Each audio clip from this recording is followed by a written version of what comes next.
what we wish to speak to you about now in this next phase is the process of creating your life. And it is very trendy on your planet now to be discussing things like the law of attraction or manifesting. And so it should be, because you are coming into this awareness that your reality is directly affected by the thoughts that you hold in your mind.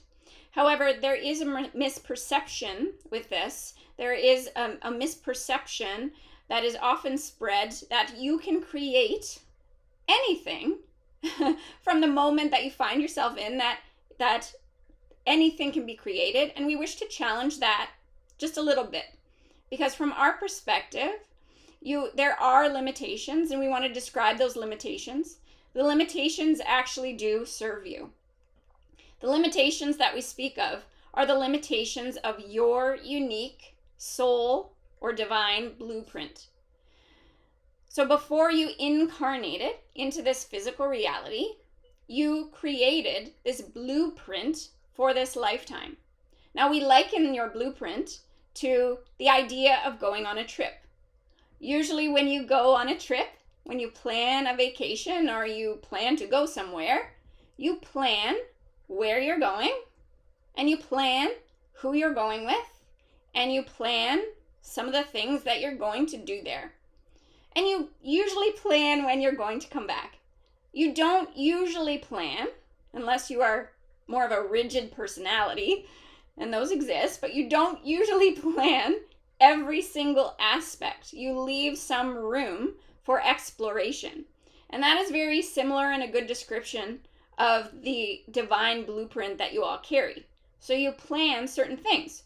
You plan the country you're going to be born into. You plan the parents that you're going to have. You plan what your physical body is going to look like. You plan the abilities that you're likely going to have, meaning, are you going to be more artistic, or are you going to be more athletic, or this or that? You plan those things. These are the things you plan ahead of time. And that is what we would call your soul or your divine blueprint. So when you incarnate into this reality, you are always under the umbrella of that soul or divine blueprint. And it creates limitations, but the limitations serve you.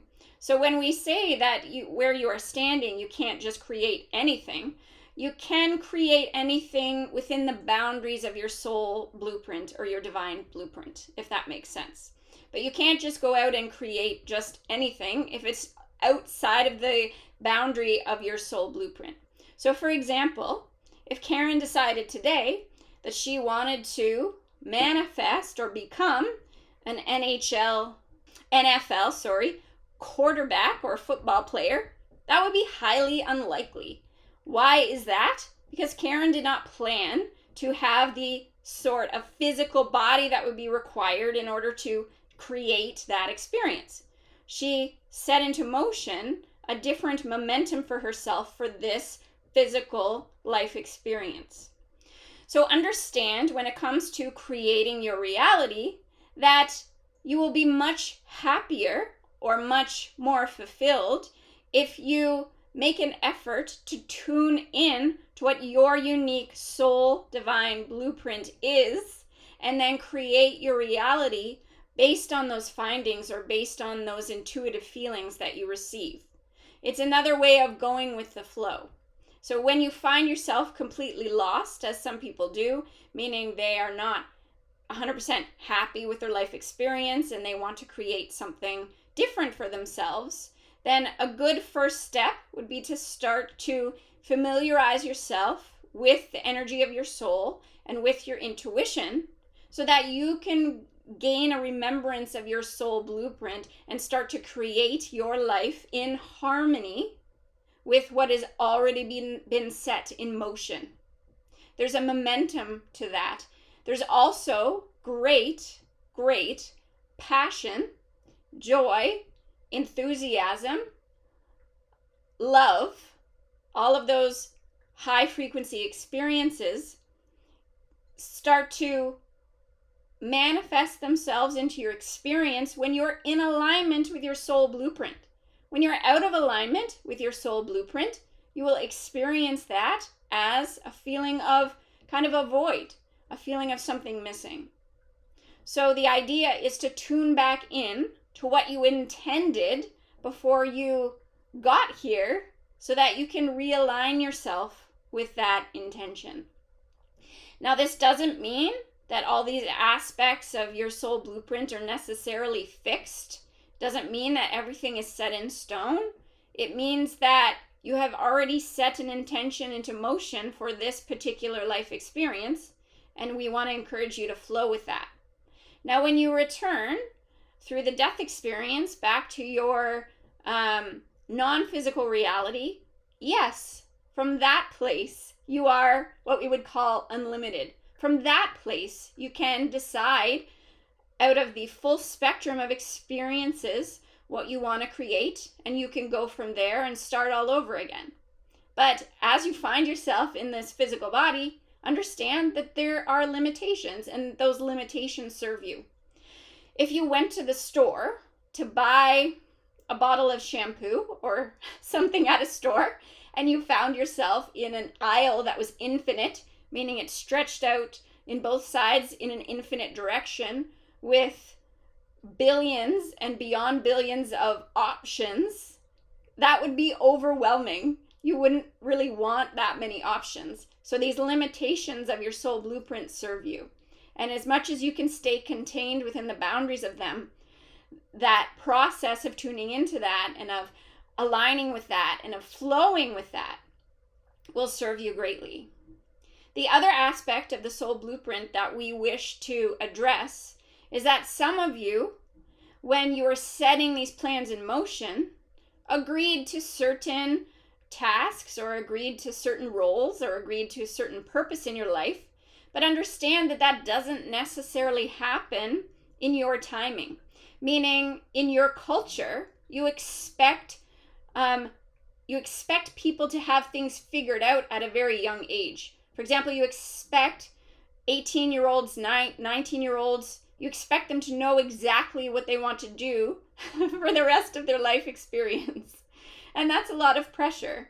And for some of you, it creates a feeling of being lost. But when it comes to your soul blueprint, there are certain roles that you agreed that you wanted to experience that would not take place until you had matured to a certain age, because you needed a degree of life experience before you took on those roles or before you took on those experiences.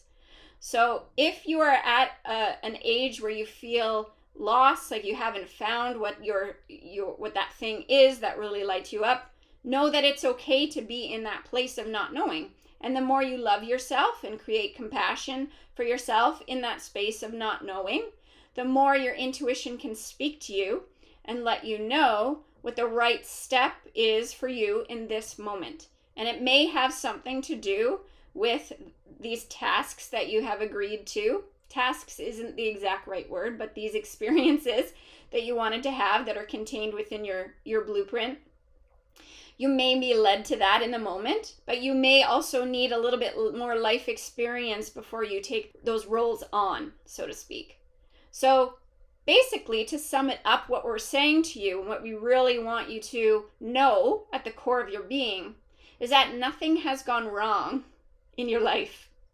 If you're at a period or a point in time where you feel misaligned or you don't know where to turn or you feel a little bit lost, it's okay. You can regain your connection with yourself, with that soul aspect of who you are, and you can find your way again.